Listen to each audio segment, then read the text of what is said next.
Halo pemirsa FRN TV, bagaimana nih kabar semuanya? Semoga kita selalu sehat ya. Dan pemirsa, senang sekali saya Teresya Ginting masih bisa kembali menyapa Anda dalam dialog spesial. Tentunya kita juga membahas tema yang spesial dan narasumber yang spesial. Dan pemirsa di rumah pasti Anda sudah tahu kan bahayanya narkotika nih pemirsa. Jangan sampai ya kita terjerumus ke dalam narkotika nih. Ngomongin soal narkotika, kali ini saya sudah kedatangan tamu yang ada kaitannya dengan narkotika pemirsa. Dan di sebelah saya sudah ada Bapak Tuankus Haryanja. Beliau adalah Kepala Narkotika Nasional Kota Pematang Siantar. Halo Pak, apa kabarnya ini? Luar biasa. Luar Sehat. biasa ya. Mantap. Mantap. BNN Siantar ini lagi gencar kegiatan apa nih Pak? Ya, jadi BNN ini adalah Badan Narkotika Nasional Kota Pematang Siantar yang mencakup wilayah Siantar, Samosir, Humbang, dan Toba. Tentunya saya sudah hampir 3 tahun lebih menjabat di Siantar ini. Nah, yang selama ini melaksanakan tugas dan fungsinya itu pertama bidang pencegahan, pemberdayaan masyarakat, dan rehabilitasi, dan juga dalam rangka penindakan pemberantasan. Nah, tentunya juga kegiatan pencegahan ini adalah memberikan sosialisasi ke seluruh lapisan masyarakat, mulai dari instansi pemerintah, swasta, dan lingkungan pelajar, dan termasuk juga lingkungan masyarakat. Nah, ini yang kita lakukan untuk memberikan pemahaman kepada masyarakat umum supaya dia paham, terampil, imun untuk melawan peredaran gelap narkotika. Nah, begitu juga kegiatannya seperti rehabilitasi. Rehabilitasi ini kita lakukan bagi pecandu atau korban. Korban-korban penyalahguna narkoba. Nah, tentunya mereka ini harus direhabilitasi. Karena kalau dia sudah menjadi pecandu, itu sudah menjadi penyakit. Penyakit ini nggak boleh ditutup-tutupi dan nggak boleh ini dibiarkan, tapi ini harus kita obati dengan cara pendekatan rehabilitasi. Ya. Jadi rehabilitasi inilah yang harus dilakukan untuk bisa dia diobati supaya dia bisa pulih. Nah, tentunya itu merupakan bahagian tugas BNN, termasuk juga dalam rangka kegiatannya pemberdayaan masyarakat. Pemberdayaan masyarakat ini bagaimana semua kelompok masyarakat ini kita berdayakan dalam bentuk kerjasama dan dalam bentuk kemitraan, supaya masing-masing dari kelompok masyarakat ikut serta melakukan upaya penanggulangan narkoba. Yang keempat, pemberantasan. Pemberantasan itu tentunya melakukan penindakan, melakukan mapping, melakukan upaya dalam rangka memutus jaringan-jaringan para bandar narkoba. Itulah kira-kira tugas dan fungsi BNN Kota Pematang Siantar. Ya. Oke. Dan sekarang Indonesia sedang darurat narkoba nih Pak. Di mana-mana ada kasus narkoba nih. Dan dari kasus narkoba itu banyak sekali terjadi kejahatan nih Pak. Ya. Implementasi dari BNN itu terhadap darurat narkoba apa aja nih Pak? Ya, jadi dari dulu kan bahwa persoalan narkoba ini kan sudah dilakukan upaya penindakan. Ya, sebelum lahirnya BNN tentunya, kalau dari dulu kan kalau ada narkoba tangkap proses. Tapi setelah dilihat perkembangannya sangat pesat sekali, bahwa peredaran narkoba itu semakin tahun semakin meningkat. Bahkan juga bukan lagi narkoba itu dalam ukuran sedikit, ya, bahkan sudah hampir berton-ton. Nah, ini setelah dipelajari, ternyata ada hal yang perlu dilakukan untuk bisa melakukan. Ternyata narkotika itu beda dengan kasus yang lain. Ya, kalau kasus misalnya berantem, begitu berdamai sudah selesai. Misalnya urusan masalah kasus utang piutang, begitu pembayaran selesai. Tapi narkoba ini karena dia sudah merusak sarafnya, dia mudah menjadi ketergantungan. Nah, tentunya inilah yang harus dilakukan, maka berdirilah BNN. Nah, tentunya juga mereka-mereka yang sudah pecandu ataupun mereka-mereka sudah tertangkap ini itu sudah yakini bahwa dia juga sudah menjadi pecandu. Mereka itu harus kita rehabilitasi, ya. Nah, di satu sisi juga lagi masyarakat untuk milenial, para pelajar itu harus kita bekali supaya mereka itu bisa memahami efek bahaya narkoba. Jadi makanya lahirlah BNN. Setelah itu perkembangannya makin pesat ini narkoba maraknya, maka Jokowi menyatakan Indonesia darurat narkoba. Nah, pemahamannya pemerintah, Presiden mengeluarkan instruksi Presiden nomor 2 2020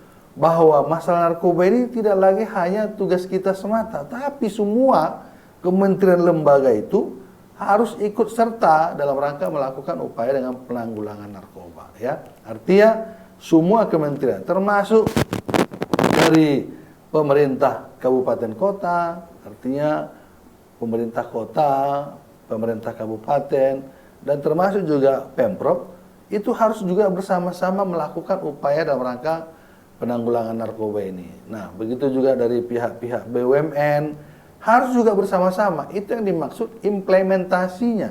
Implementasi ini tentunya ada 4 indikator yang harus dilakukan. Pertama itu, setiap satuan kerja wajib melakukan kegiatan sosialisasi bahaya narkoba, baik itu di lingkungan kerja, baik itu mitra kerja, baik itu masyarakat yang berdomisili di lingkungan satker ataupun perusahaan atau kantor yang ada di sana. Yang kedua, wajib melakukan tes urin. Semua pegawai-pegawai itu wajib dites urin, ya. Misalnya kalau tidak bisa semua pegawainya, paling tidak 20% dari jumlah pegawai itu harus dites urin. Misalnya, siapa mau tes urin? Pegawai-pegawai yang tidak produktif, yang bolos kerja, yang misalnya dia bermalas-malasan, itu dilakukan tes urin. Karena itu dianggap bisa berpotensi, karena dia menjadi pecandu narkoba, dia semangat kerjanya tidak lagi kelihatan. Menurun ya, Pak? Iya. Yang ketiga tentunya, itu harus dilakukan regulasinya. Pernyataan masing-masing pegawai itu harus ada. Jadi ketika nanti seseorang pegawai itu tertangkap razia, nah ketika dia sudah membuat pernyataan bahwa saya sebagai pegawai ini menyatakan tidak menggunakan narkoba. Jika saya menggunakan narkoba, saya akan ditindak sesuai dengan aturan yang berlaku. Jadi tidak lagi nanti ada alasan kalau sudah dirazia atau dites urin positif, ya banyak lagi alasan. Nah, yang keempat, itu harus ada satgas anti narkoba di lingkungan satuan kerja masing-masing. Jadi 4 inilah menjadi indikator yang dimaksud implementasi Impres 02 2020 tadi. Jadi kalau ini semua dilakukan, semua kantor-kantor yang ada di seluruh wilayah ini, saya yakin para bandar narkoba ini makin kita persempit ruang geraknya. Jadi semua bisa. Masyarakat ini kita libatkan dari tokoh agama, kita libatkan dari tokoh masyarakat, kita libatkan dari ormas-ormas, kita libatkan dari media, kita libatkan untuk memberikan tentang ya pesan-pesan moral untuk tidak narkoba. Itulah yang dimaksud instruksi Presiden. Nah, tentunya juga kita kan sekarang ini diawasi dari Impres ini ada 5 satuan kerja yang mengawasi. Pertama dari Menko Polhukam, yang kedua dari Bappenas, yang ketiga dari Kemendagri, yang keempat dari Sekretaris Kabinet, yang kelima BNN. Nah, ini harusnya bersinergi melihat bagaimana rencana aksinya. Karena Impres ini harus ada rencana aksinya. Nah, setelah ada rencana aksinya, maka akan ada laporan Impresnya. Jadi kalau boleh juga, laporan Impres ini akan nanti dibahas ini ketika rakor seluruh gubernur, bupati, wali kota Indonesia dipertanyakan, mana Impresmu? Nah, bila perlu, pemerintah kasih dong reward dan punishment. Yang tidak melaksanakan, kurangi anggarannya lewat Bappenas. Yang melaksanakan, tambahkan anggarannya, mungkin lewat DAU. Nah, itulah maunya yang harus dilakukan. Jadi supaya semua bersama-sama melakukan upaya dalam rangka penanggulangan narkoba. Jadi kita persempit ruang gerak para bandar narkoba, maka bandarnya akan bangkrut, ya. Ketika dikasih narkoba, anak-anak remaja, dia tahu efek narkoba. Ketika ditawari, oh itu rupanya racun. Oh, kalau ditawari ke sini, oh itu dosa. Akhirnya masyarakat itu tidak mau lagi menggunakan narkoba. Itulah implementasi Impres 02 2020. Oke. Iya dong. Mantap sekali ya jawaban Bapak Oh, iya. Haryanja ini. Iya. Tapi tadi kita udah membahas tentang lingkungan kerja tadi kan Pak. Iya. Ini lingkungan sekolah nih. Ya. Apakah ada kasus nggak Pak, Wah, di lingkungan sekolah? banyak sekali. Coba kita lihat sekarang. Kampus-kampus sekarang kan banyak peredaran narkoba. Ya, nggak usah jauh-jauh. Kemarin di USU itu, di Raji itu, mahasiswa, alumni mahasiswa, lebih kurang 42 orang, ya terkait dengan kasus narkoba. Nah, begitu lagi di kampus-kampus lain, belum lagi dosennya yang juga menjadi pelaku juga atau penyalahguna narkoba. Nah, kalau kita lihat, ya, mereka-mereka yang sudah tersandung narkoba karena razia mungkin di kafe-kafe, di kos-kosan, ada beberapa mahasiswa. Kalau dipertanyakan, dia sudah 4 tahun yang lalu dia menggunakan narkoba. Kalau sekarang aja dia misalnya semester 2, semester 3, berarti waktu SMA dia sudah menggunakan narkoba. Nah, jadi artinya di situ ini harusnya perlu disikapi melalui kementerian, Kemendikti, ya. Bagaimana kita juga lingkungan pelajar ini harus zero narkoba. Nah, tentunya dengan dasar impres tadilah oleh satuan kerjanya menyiasati bagaimana sekolah-sekolah ini untuk kita lakukan katakan bersih narkoba. Nah, tentunya apa upaya kita? Nah, kalau sekolah itu tentunya misalnya siswa-siswa yang kita lihat berpotensi bandal, sering bolos, sering melawan guru, lakukan tes narkoba. Kalau sudah tes narkoba dia positif, nah ini perlu kita rekomendasi dia untuk direhab, tapi bukan berarti dia dipecat. Ya. Jadi supaya semua mereka-mereka pemakai narkoba di kalangan pelajar ini, supaya tidak lagi ada virus di sekolah ini. Kan bisa saja jangan-jangan mereka-mereka yang sudah pemakai narkoba ini, itulah terjadi tawuran, ya, berantem, cabut, bahkan ada yang melawan gurunya. Nah, ini harus dilakukan. Nah, bagaimana upaya Kementerian Pendidikan? Nah, sekarang ini kan ada dana BOS. Dari dana BOS itu bisa diberikan anggaran untuk dalam rangka membeli alat tes narkoba ini di sekolah. Alat tes narkoba ini kan, ini lebih gampang kita untuk memprotek narkoba itu ada nggak di kalangan pelajar. Nah, jadi dari mana dananya? Dari dana BOS. Dari dana BOS itu bisa diajukan di RKS-nya, supaya setiap sekolah bisa melakukan pengadaan alat tes narkoba setiap sekolah. Ya kalau tidak bisa siswa semua, ya paling tidak ya mungkin ya 50 alat tes narkoba atau 100 tes narkoba. Nah, saya pikir kan bisa dipertanggungjawabkan melalui anggaran-anggaran itu lewat dana BOS. Dana BOS itu kan boleh juga diperuntukkan. Kenapa kegiatan olahraga bisa digunakan dari dana BOS? Kenapa ada kegiatan pramuka bisa dilakukan kegiatan dana BOS? Nah, ini harus perlu kita berikan pemahaman, termasuk kepada orang tua siswa. Silakan didorong komite sekolahnya untuk dialokasikan dana BOS-nya untuk melawan narkoba di sekolah. Benar sekali. Jadi dana-dana itu langsung tepat kan Iya. Pak? Kapan dia? Jadi tidak ada alasan nggak ada anggaran. Orang ada dana BOS kok. Kenapa? Waktu kegiatan COVID kita, semua bisa kita revisi anggaran kok. Ya buktinya 2 tahun mudah-mudahan narkoba itu habis. Nah tapi kan COVID itu habis. Tetapi narkoba ini sudah Jokowi menyatakan darurat narkoba.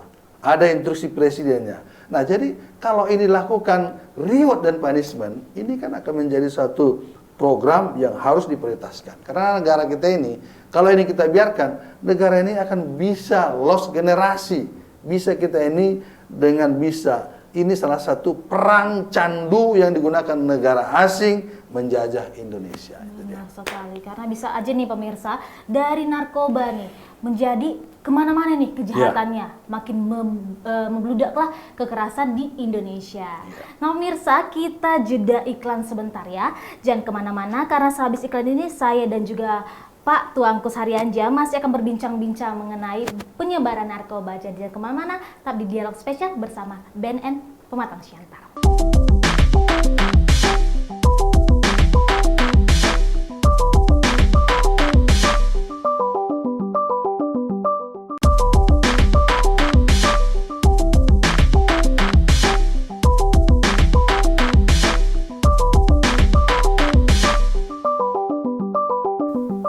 Baik pemirsa Varna TV, kembali lagi bersama saya Teresi Ginting dengan Bapak Dr. Tuangkus Haryanja MM, Kepala Badan Narkotika Kota Pematang Siantar nih. Masih mengenai penyalahgunaan narkotika. Lanjut lagi nih Pak pertanyaannya ya. Nah, kalau di Pematang Siantar sendiri banyak enggak yang menjadi korban penyalahgunaan narkobanya, Pak? Ya, jadi narkotika di Kota Siantar ini boleh dikatakan termasuk zona merah, ya. Karena kita lihat dari 53 kelurahan, hampir 47 kelurahan itu kategori zona merah. Zona merah. Ya, karena kenapa? Dalam ketentuan yang dimasuk rawan narkoba itu, jika dari wilayah itu banyak kasus narkoba, ada tempat-tempat hiburan, adanya tingkat kelompok pengangguran, adanya tingkat kriminal, dan juga adanya sarana-sarana tempat hiburan. Itu kriteria yang boleh dikatakan daerah kawasan rawan narkoba. Nah, kita lihat Kota Siantar ini, saya melihatnya Kota Siantar ini termasuk kota strategis. Artinya orang dari Medan menuju Brastagi, menuju Danau Toba, pasti singgah di Kota Siantar. Begitu juga dari Asahan, ketika dia menuju ke Parapat, pasti singgah di Siantar. Karena Siantar ini termasuk kota yang nomor 2 paling rame setelah Kota Medan. Nah, tentunya di sini banyak kuliner, banyak tempat hiburan, dan cuacanya sedang dan enak dinikmati, dan juga fasilitas-fasilitas hotelnya di Kota Siantar ini lumayan, ya. Nah, sehingga kalau udah kota ini menjadi kota bertumpuknya manusia, berarti perputaran uang itu banyak sekali. Nah, makanya setelah kita lihat di Kota Siantar ini, misalnya ini di Siantar ini banyak ke tempat kos-kosan, ya. Kos-kosan ini juga salah satu tempat para, katakanlah, tamu-tamunya dari luar kota, termasuk juga ya katakanlah wanita-wanita itu banyak ngekos di Siantar ini, ya. Nah, itu memudahkan bahwa masyarakat yang menikmati hiburan itu mungkin bisa menjadi mendampingi para tamu-tamu dari luar, ya. Nah, mereka itu yang menikmati hiburan itu bisa saja mereka itu sudah minum alkohol, bahkan juga sudah menggunakan narkotika. Ketika kita lakukan razia di kos-kosan, kos-kosan ini ya kita lihat kalau sudah kita lakukan razia itu, penghuninya itu hampir 70% positif narkoba, ya. 70% positif narkoba. Baik itu mereka yang ngekos itu sebagai pelajar, baik juga pekerjaannya ya mungkin untuk koro-koro atau juga mendampingi ya tamu-tamu. Nah, mereka itu sudah menjadi pecandu narkoba. Nah, yang juga perlu kita lihat bahwa mereka datang ke Kota Siantar ini ya barangkali tanpa dokumen, ya. Nah, tanpa dokumen, sehingga memang ini selalu kita ingatkan kepada pemerintah supaya tempat kos-kosan ini ditertibkan, ya. Paling tidak tempat kos-kosan itu punya izin, sehingga pemerintah juga bisa diuntungkan untuk mendapatkan retribusi, ya. Nah, kos-kosan ini tentunya ketika orang mau ngekos di situ, paling tidak ditanya mana surat mandah Anda, mana KTP-mu, supaya kita bersama-sama bisa mempersempit ruang pergerakan narkotika ini, ya. Nah, tentunya kalau ini dilakukan, saya yakin itu tidak akan ada lagi menjadi ya pelaku-pelaku untuk menyalahgunakan narkoba. Nah, kalau kita lihat juga, kadang-kadang juga KTP-nya nggak ada. Nah, bahkan juga saya lihat orang-orangnya itu ya pada umumnya identitasnya ya, Pak. Mereka itu domisilinya bukan di sini. Ada dari Pekanbaru, ada dari Jakarta, ada dari Batam, ada dari Medan. Nah, jadi ini yang perlu sebenarnya kita harapkan, bagaimana pemerintah mendata tempat kos-kosan ini supaya dibuat juga izinnya supaya juga ditertibkan. Nih, jadi mereka-mereka yang ngekos itu punya aturan. Nah, bila perlu, begitu dia mau kos, suruh bawa dulu surat keterangan tes narkoba, ya, supaya jangan nanti tempat kos-kosan itu ya nanti bisa juga disalahgunakan. Mereka menggunakan narkoba. Nah, ini akan berpotensi akan merusak nama baik kos-kosan di sana, ya. Nah, jadi kalau kita lihat ya penghuni-penghuni kos-kosan ya mungkin beda lah dengan penghuni kos-kosan yang berkantor mungkin, tapi pada umumnya itu penghuninya itu 60-70% positif narkoba, ya. Nah, begitu juga supir angkot. Supir angkot itu ketika kita tes urin 50 orang, itu hampir 35 orang supir angkot itu positif narkoba. Begitu juga kita tes narkoba untuk orang-orang yang main di warnet, ya, itu juga termasuk ya penghuni-penghuni situ juga ya itu bisa sampai 40% positif narkoba. Karena kenapa? Pecandu narkoba ini kadang tempat tinggalnya nggak ada. Jadi tidurnya itu cukup di warnet itu, ya tidur-tidur ayam, tapi dia tidak punya tempat kos. Jadi disitulah waktu dia menghabiskan sisa waktunya. Nah, setelah itu ya mungkin pekerjaannya macam-macam, ya. Jadi itu juga kalau kita lakukan tes itu rata-rata sudah mengalami 40% itu sudah narkoba. Belum lagi tempat-tempat hiburan. Nah, jadi kalau saya katakan Kota Siantar ini ya termasuk sudah kawasan rawan narkoba. Itu yang kita maksud. Jadi seperti itulah saya melihat untuk Kota Siantar ini begitu rawan dengan narkoba ini. Sudah termasuk zona merah ya, Pak? Iya. Iya. Dan untuk dari tahun sebelumnya, apakah ada peningkatan atau penurunan nih, Pak? Nah, itu memang sudah pasti ada peningkatan ya, karena memang ya kalau tadi saya katakan, kalau kita masyarakat juga tidak kita ya libatkan dalam artian ya ikut serta dalam rangka menanggulangi narkoba ini sangat sulit sekali. Jadi kasus narkoba ini seperti deret ukur dia. Dari 2 jadi 4, 4 jadi 8, 8 jadi 16. Nah, makanya kita katakan tadi, kalau tadi pemerintah, wali kota membuat perda narkoba, supaya juga bisa APBD-nya itu digunakan seluruh OPD-OPD yang ada di Kota Siantar ini untuk dalam rangka bersama-sama melawan narkoba ini. Nah, kalau sudah ada perda, nah, itu akan bisa masyarakat itu dilibatkan. Makanya saya katakan tadi, dengan ada impres tadi, sehingga pemerintah dikasih ruang untuk membuat perdanya. Kalau tidak ada perda, ya dari mana anggarannya? Kan masalah narkoba ini kan sudah menjadi kejahatan luar biasa, ya. Nah, kita harapkan juga wali kota itu kalau boleh juga menyiapkan tempat rehabilitasi untuk warga Kota Mamatang Siantar ini untuk direhab. Nah, kan bisa saja kita lakukan di tempat rumah sakit itu khusus satu gedung itu kita bikin tempat rehabilitasi narkoba. Jadi jangan kita hanya PAD-nya kita kejar, tapi ketika masyarakatnya sudah menjadi ketergantungan, menjadi korban, ya juga pemerintah harus hadir untuk mereka direhab. Mereka itu difasilitasi. Nah, karena kenapa? Ya masyarakat yang sudah pecandu ini pada umumnya kan tidak punya uang lagi. Dari mana anggarannya untuk mereka bisa direhab?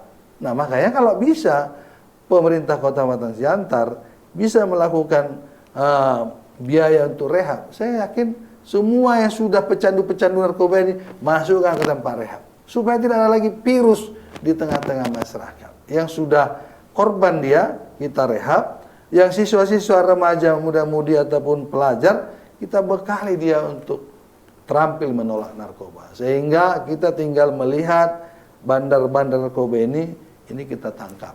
Kira-kira itulah strateginya. Jadi Pak, untuk penangkapan nih, untuk bandar-bandar narkoba itu dilakukan oleh pihak polisi kah atau BNN nih Pak? Nah, kita ini BNN ini sudah kantor instansi pemerintah dan ini sifatnya sudah di bawah presiden langsung. Jadi kita sudah berkantor, beroperasional secara sendiri, ya. Dan kita juga menangani untuk penangkapan. Kita juga melakukan juga mapping atau intelijen. Kita juga melakukan juga penindakan. Nah, jadi tugas BNN tadi penangkapan, pencegahan, rehabilitasi, dan pemberdayaan masyarakat. Itulah tugas BNN. Ya. Dan tadi Bapak ada singgung mengenai rehabilitasi nih. Ya. Jadi para korban-korban yang selama ini di Pematang Siantar itu rehabilitasi di mana-mana aja nih Pak? Nah, itu tadi. Jadi artinya kita kalau hasil razia kita sudah kita lakukan dengan tes urin narkoba, misalnya razia di kos-kosan, di kafe, di tempat hiburan, di warnet. Nah, mereka ini harus kita rehab dia. Ya. Jadi kita rehab dia, disitulah yang jadi persoalan itu. Ketika direhab, anggarannya nggak ada. Ya, dari mana anggarannya? Nggak mungkinlah dia sudah korban narkoba, dia lagi membiayai sendiri. Makanya kita minta tadi, kalau tadi kita maksud ada anggaran dari wali kota lewat perdanya, ya saya pikir kan siapapun itu yang mau korban-korban narkoba, semua kita rehab saja. Kita masukkan dia ke tempat rehabilitasi supaya dibiayai pemerintah. Kalaupun misalnya rumah sakitnya belum bisa kita jadikan tempat rehab, ya bila perlu tempat rehab swasta ini kita fasilitasi lewat pemerintah, ya, sehingga ya ada satu solusi ketika warga itu menjadi pecandu narkoba, ya pemerintah harus hadir, negara itu harus hadir untuk melakukan upaya rehabilitasi narkoba. Jadi selama ini apakah para korban itu biaya dari mana nih Pak? Nah, selama ini mereka-mereka yang sudah terjaring kasus-kasus narkoba itu pada umumnya biaya sendiri, ya.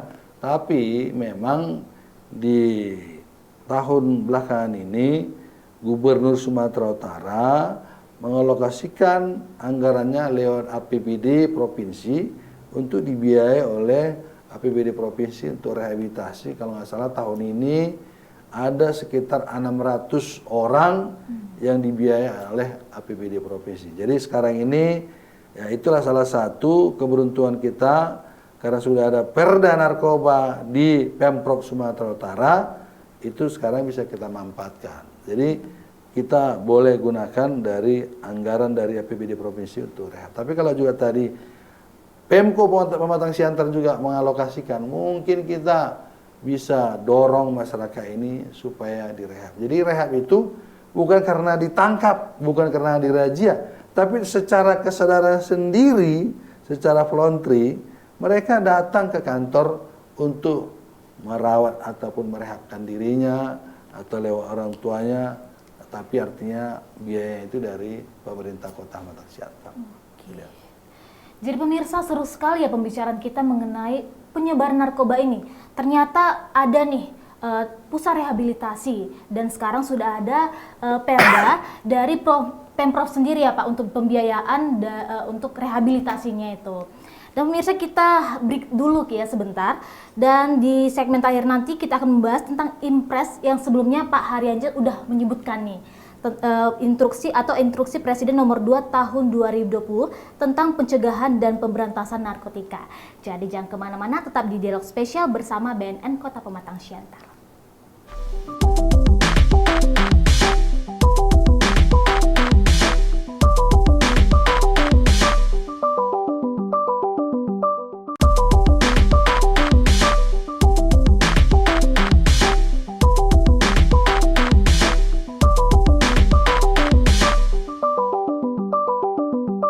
Baik pemirsa, kembali lagi di Dialog Spesial bersama BNN Kota Pematang Siantar bersama Bapak Dr. Tuanku Haryansyah MM nih pemirsa.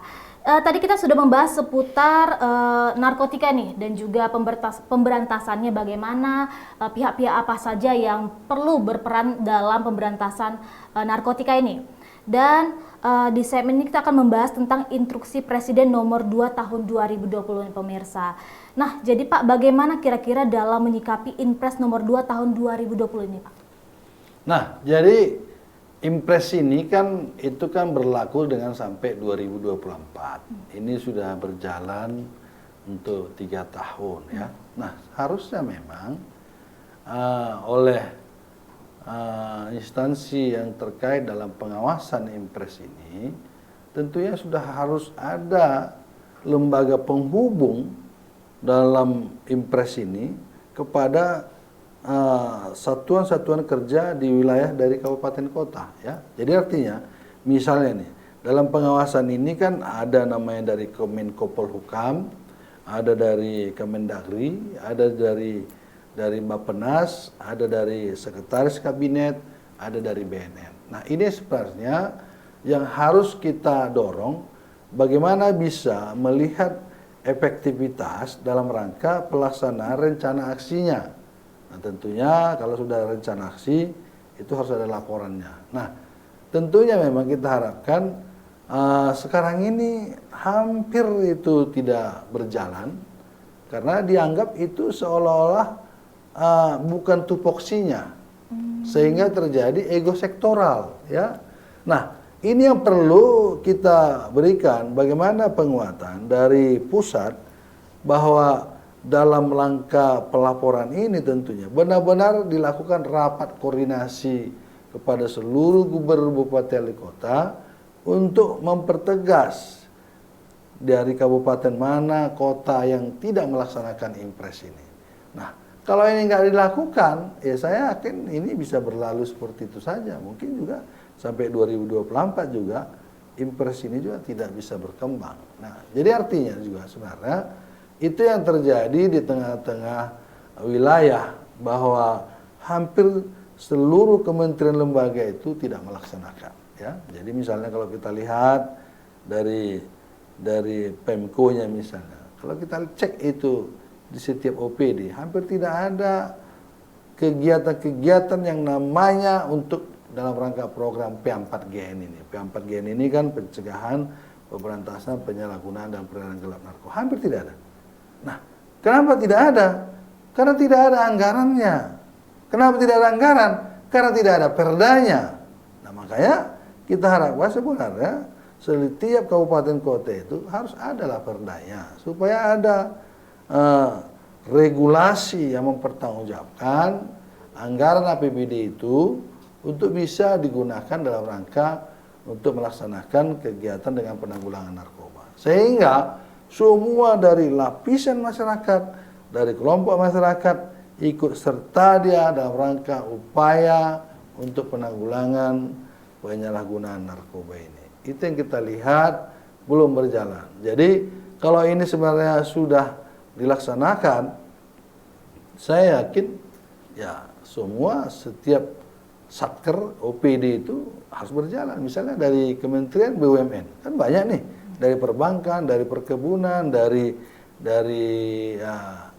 perusahaan-perusahaan lain. Nah, ini harus bisa juga bersama-sama. Nah, tapi kan kita juga, ya BNN, apalah daya kita untuk mengingatkan kepada satker-satker ataupun dari kementerian lembaga. Nah, jadi sebenarnya di pusat itu harus mempertegas lagi bagaimana dalam rangka pelaporan impres ini menjadi satu indikator untuk diberikan reward dan punishment kepada seluruh kementerian lembaga. Itu dia. Sayang sekali ya Pak, padahal kita sudah ada impres nih. Ya. Berarti sangat berkaitan erat dengan masyarakat ya impres ini Pak? Iya, iya. Dan juga bagaimana sih Pak bentuk pengawasan impres ini dalam pelaporan kepada Presiden ya Pak? Nah, jadi memang RAN ini itu kan diawasi. Itulah tadi diawasi melalui Kemenko Polhukam, Kemendagri, ya. Nah, Kemendagri itu kan sampai ke bawah itu kan berhubungan dengan gubernur, bupati, wali kota. Nah, melalui bupati, wali kota sampai lagi ke desa-desa, sampai ke kelurahan, itu harus bisa ditagih laporan kegiatannya. Nah, jadi setelah nanti itu dilakukan kegiatan 4 indikator tadi, sehingga nanti mereka itu dibentuk PIC-nya, petugasnya itu setiap kantor-kantor itu, maka dilaporkanlah kegiatannya ini apa-apa saja lewat aplikasi.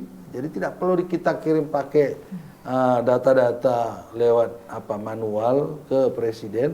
Nanti sampailah nanti itu sampai ke presiden, dilihat bagaimana keberhasilan instruksi presiden ini. Nah ini yang selama ini tidak kelihatan ya satuan kerja ini melaksanakan atau tidak, karena tidak ada ya satuan yang penghubung untuk mengecek kegiatan ini berjalankah atau sampai sejauh manakah atau laporannya sampai di mana. Itu yang kita lihat belum berjalan. Tapi sepatutnya impres ini harus dilaksanakan setiap tahun.